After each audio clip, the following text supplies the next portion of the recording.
The smell of wood ash and cold bacon grease hung in the church vestibule like a confession nobody wanted to make. Pearl Calloway noticed it the moment she stepped through the door, her carpet bag clutched in both hands, her good wool coat, the one with the fraying left cuff, doing its best against a November morning that had no patience for best efforts.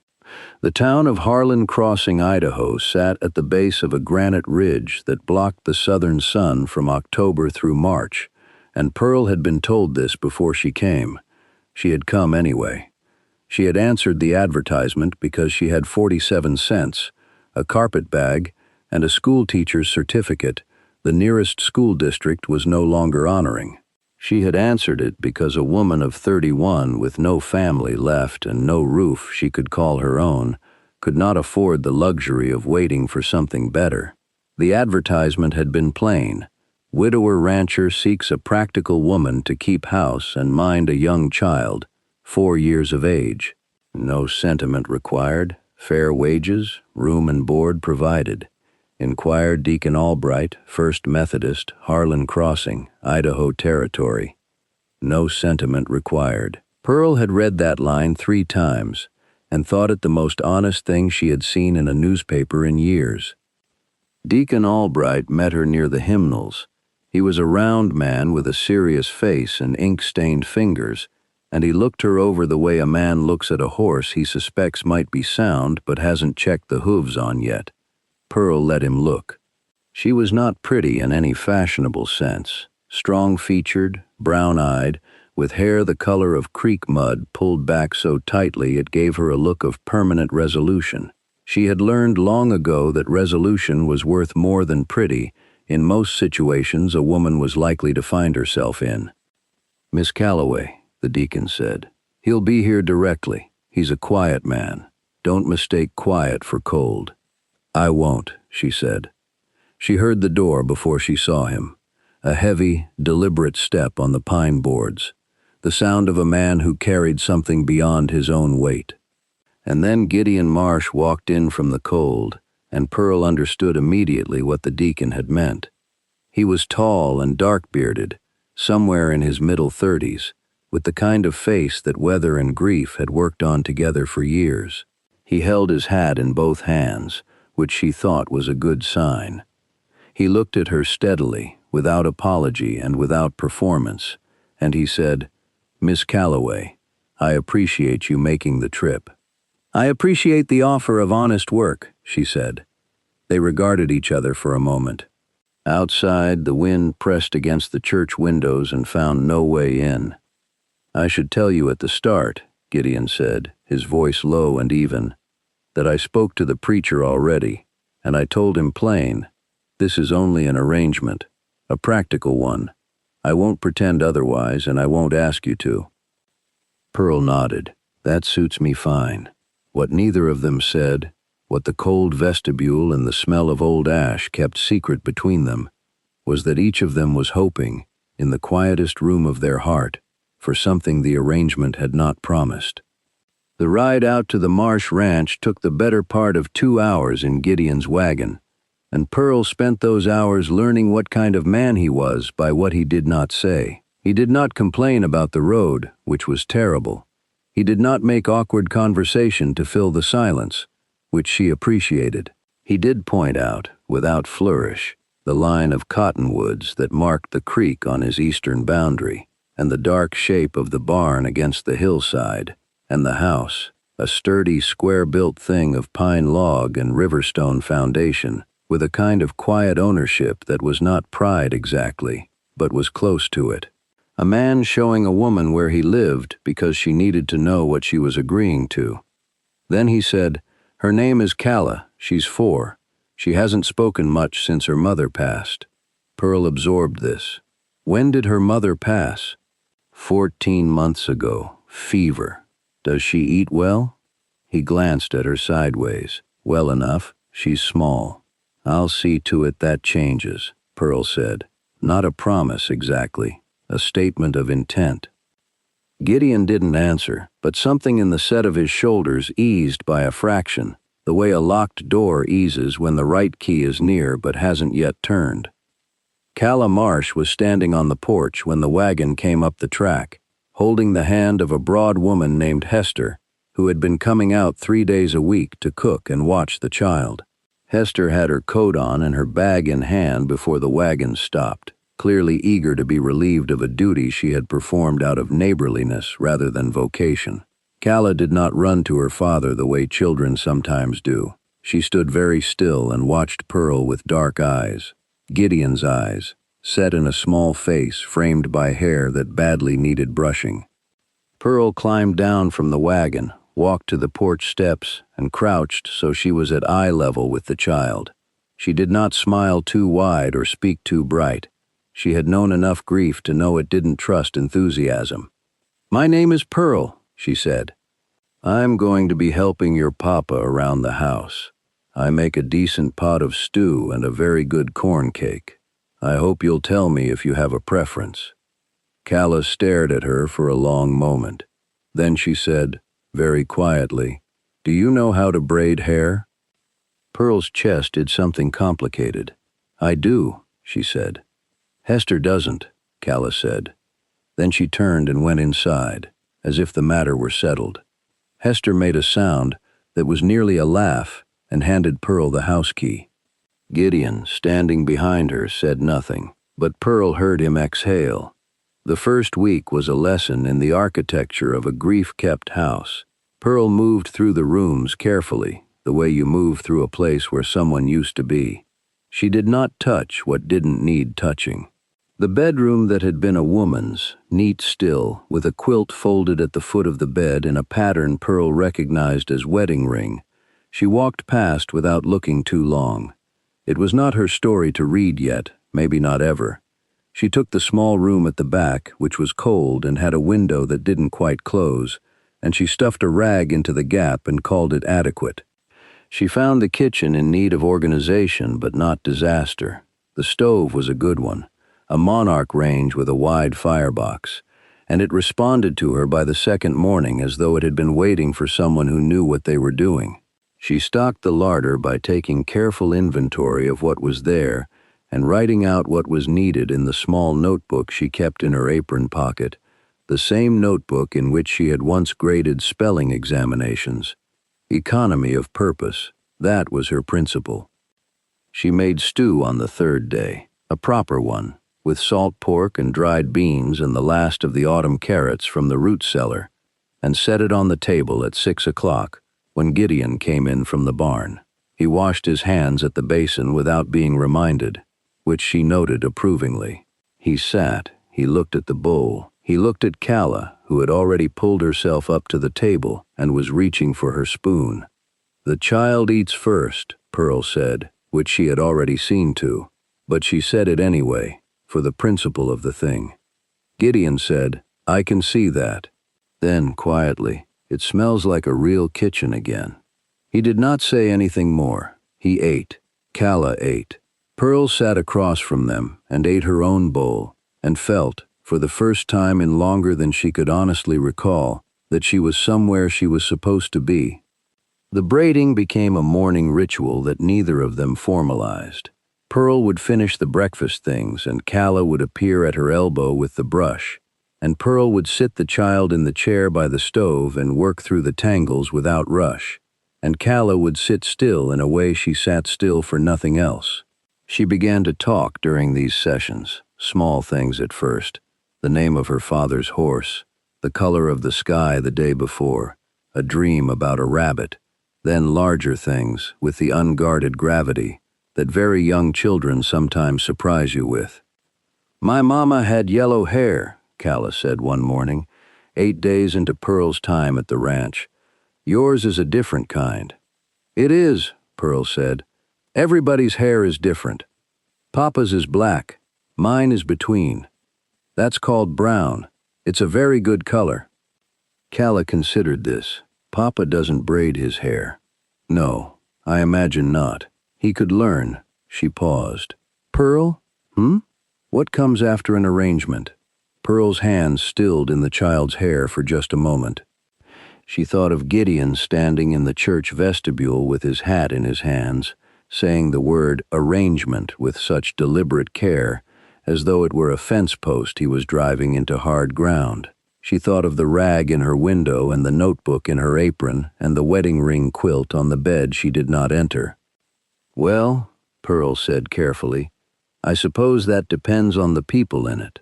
Calla seemed to find this acceptable. She didn't ask again, but Pearl thought about the question for the rest of the morning, and she suspected she was not the only one who would. It was the 15th of November when the trouble first came to them, arriving in the shape of two men on horseback who rode up to the gate at midday with the careful casualness of men who have practiced looking like they are not a threat. Pearl saw them from the kitchen window and watched Gideon walk out from the barn to meet them, his stride unhurried, his hands easy at his sides. She could not hear the conversation, but she could read it. She had been reading this kind of conversation since she was a girl, the particular stillness of a man receiving bad news and deciding how much of it he will show. The men rode off after a quarter hour. Gideon came inside, washed his hands again though they weren't dirty, and stood at the window himself. Pearl set a cup of coffee at his elbow and did not ask. She had learned that he would tell her in his own time if he meant to tell her. "The Harlan Land Company," he said after a while. "They've been buying up water rights along the creek. 3 of my neighbors sold already. They're offering me a price that sounds fair, until you realize that without the creek water, I can't run cattle on half this land. And if you don't sell, they say they'll find a legal argument. Survey error, they called it. Said my eastern fence line might be 20 feet into their newly acquired claim." Pearl was quiet. She poured her own coffee and sat down. "Is it?" "No." The word came out flat and certain as a stone dropped on a floor. "My father ran that fence line himself in 1878, and the original survey stake is still in the ground. I have the paperwork." "Then you keep the paperwork close," she said, "and you find out who in town is a fair lawyer." He turned to look at her. It was the first time, she thought, that he had looked at her without some measure of guardedness, like a man surprised to find that someone is standing where he expected to stand alone. "That's what I was thinking," he said. "Good," she said. "Think it through and do it before they get further along." He nodded. He picked up the coffee. They sat at the table in the afternoon quiet, and Calla played with a rag doll on the rug nearby, and outside the ridge took the last of the pale sunlight and kept it for itself. December came in with its teeth showing. The temperature dropped past bearing and kept going, and the work of the ranch contracted to its essentials: the animals, the firewood, the water that had to be kept from freezing. Pearl took on the cooking and the child without complaint, and began taking on more, because more needed doing and she was capable of doing it. She started mending the gear that had been left in states of neglect: saddle straps, harness buckles, the wool blankets from the barn that had gotten mouse-chewed at the corners. Gideon noticed. He didn't say much, but one evening he came in and set a new chair beside the stove, a plain chair, straight-backed, with good joints, and said, "I made that for the kitchen. Figured you needed a better place to sit while you work." Pearl looked at the chair for a moment. "That was thoughtful," she said. "Practical," he said, but he did not look away when he said it. She sat in that chair every evening after, and it fit her exactly right, and she understood without either of them having to name it, that a man who builds a chair to fit a particular person is saying something the arrangement had not asked him to say. The legal trouble worsened in January. The Harlan Land Company had engaged a lawyer out of Boise who was skilled at finding ambiguities where there were none, and they filed a challenge against Gideon's eastern boundary with the Territorial Land Office. The papers arrived on a Wednesday, and Pearl read them through twice because Gideon's hands were shaking too slightly to be visible, but were shaking nonetheless. She had been paying attention to his hands for 2 months by then. "You have the original survey," she said again. "I have it." He spread the papers on the table. "The problem is that the county clerk who recorded it died in '89, and the office had a fire in '91. They're saying the copy is inconclusive. Is there anyone alive who was there when your father ran the line?" He paused. "Old Beaumont. He helped drive the stakes. He's been living out past the Tyree place for 20 years. Then you go talk to old Beaumont," Pearl said, "and you bring a witness when you do, and you get that man's testimony written down and sworn before a notary." She looked at him steadily. "This is your land, Gideon, your father's land. You do not give it away because a company lawyer found a fire to hide behind." He was quiet for a long moment. Then he said, "You talk like it's yours, too." Pearl felt the sentence land somewhere it hadn't been expected.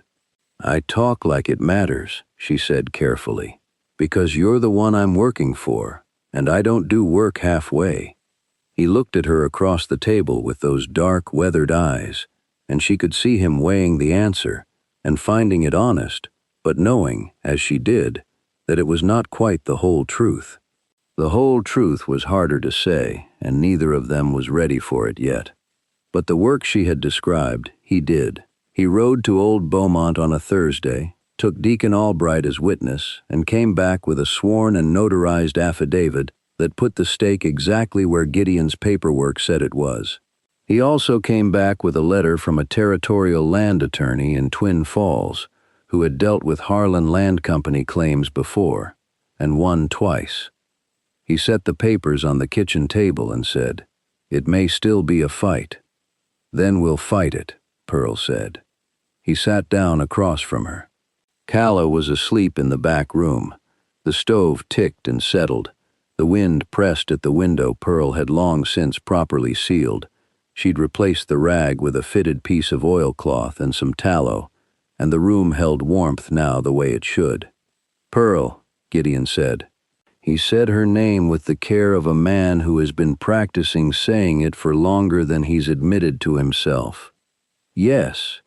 I told the preacher it was only an arrangement." He said it, the way a man says something he wants to take back and isn't sure yet that he has the right to. I told him plain, because I wanted to be honest. "You were honest," she said. "I may have been wrong about what I was being honest about." The fire settled again. Somewhere out in the dark, the ranch horses moved in their stalls, patient and warm. "Calla asked me," Pearl said, "what comes after an arrangement." "She asked me the same thing." He looked up. "Last week, when I was putting her to bed, she said, does Pearl stay after the arrangement?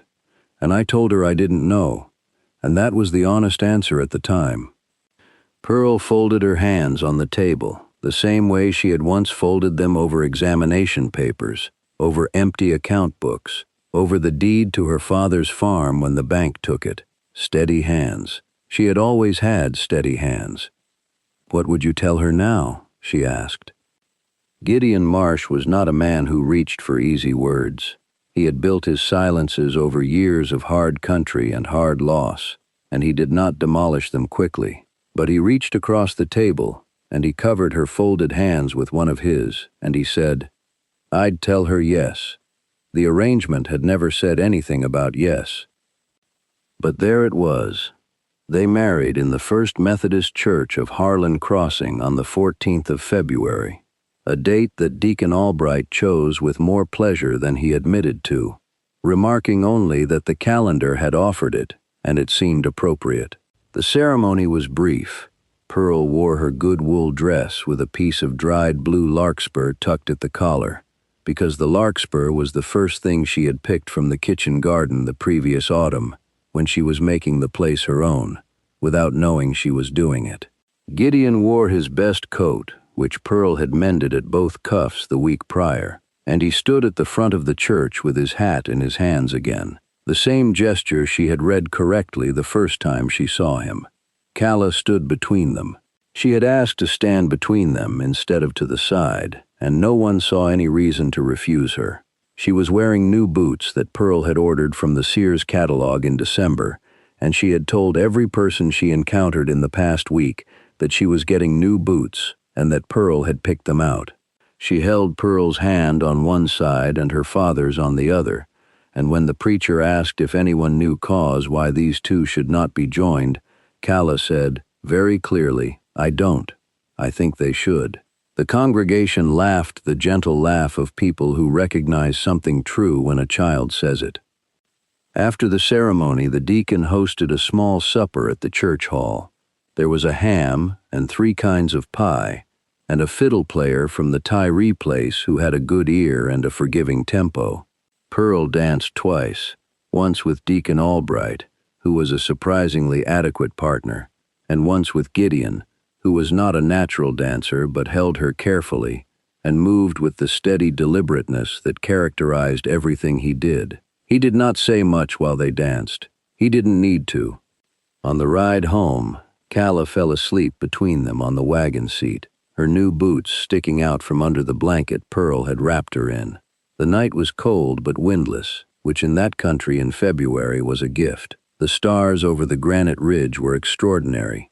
Gideon drove and Pearl sat beside him with the sleeping child between them. And after a while he said, "I'll build a proper shelf in the kitchen, for your books. You've got them stacked on the floor and it bothers me." "It bothers me too," Pearl said. "I'll use pine. It'll be solid." "I know it will," she said. He glanced at her. In the starlight, his face was open in a way she had not seen in daylight. The years still there, the grief still present in the lines around his eyes, but something else present too. Something that had been building since an autumn morning in a cold church vestibule when 2 honest people told each other what they could offer and found it was more than they had said. "Pearl," he said. "Gideon," she answered. That was enough. That was, in the end, exactly enough. The Harlan Land Company's challenge was dismissed by the Territorial Land Office in March, when the attorney from Twin Falls presented the sworn testimony of Old Beaumont alongside the original survey documents and a second survey Gideon had commissioned at his own expense from a licensed territorial surveyor. The company's lawyer wrote a letter suggesting further action, which the attorney filed appropriately in the wood stove. Gideon ran cattle on his eastern pastures that spring without incident, and the water from the creek ran where it had always run, cold and clear and sufficient. The kitchen shelf went up in April, pine and straight and solid enough to hold twice the books Pearl owned. She arranged them there with the care she gave to things that mattered, and set a small blue jar between 2 volumes, because Calla had brought it in from the yard and said it needed to be on the shelf with the books. Pearl agreed that it did. Gideon, watching from the door, did not say anything, but his face did something she was learning to read as happiness, a quiet, domestic, wholly unmarked thing, the way a field looks when the frost finally breaks. Calla by spring talked without hesitation and braided her own hair on good days, and asked for help on the rest, and she had taken to calling Pearl by a name that was neither Pearl nor Mama, but something she invented herself, in the way children claim the things that are truly theirs. She called her Pear, which she said was easier, and also she liked pears. Nobody corrected her. There are arrangements in this world that begin as business and become something the parties didn't dare put in the contract. They don't always start with love. Sometimes they start with 47 cents and a carpet bag, or a chair built for one particular person, or a child who asks what comes after. But here is what those years on the frontier taught again and again to anyone willing to pay attention. A home is not declared, it is built. Built by hands that mend what is broken and feed what is hungry, and stay through the hard months when staying costs something real. Gideon Marsh told a preacher it was only an arrangement. His daughter asked what came after. And Pearl Calloway, who had been honest about what she could offer, found that honesty was the foundation the whole thing rested on. Solid as a river stone, sure as a pine shelf that holds. If this story found you tonight in a good chair by a warm light, ask yourself, what have you built lately with your hands and your staying? Leave your thoughts in the comments below. We read every one. And if you'd like more stories of the old frontier, of ordinary people finding extraordinary courage in each other. Subscribe and come back. There's always another journey waiting. Good night. God bless you and yours.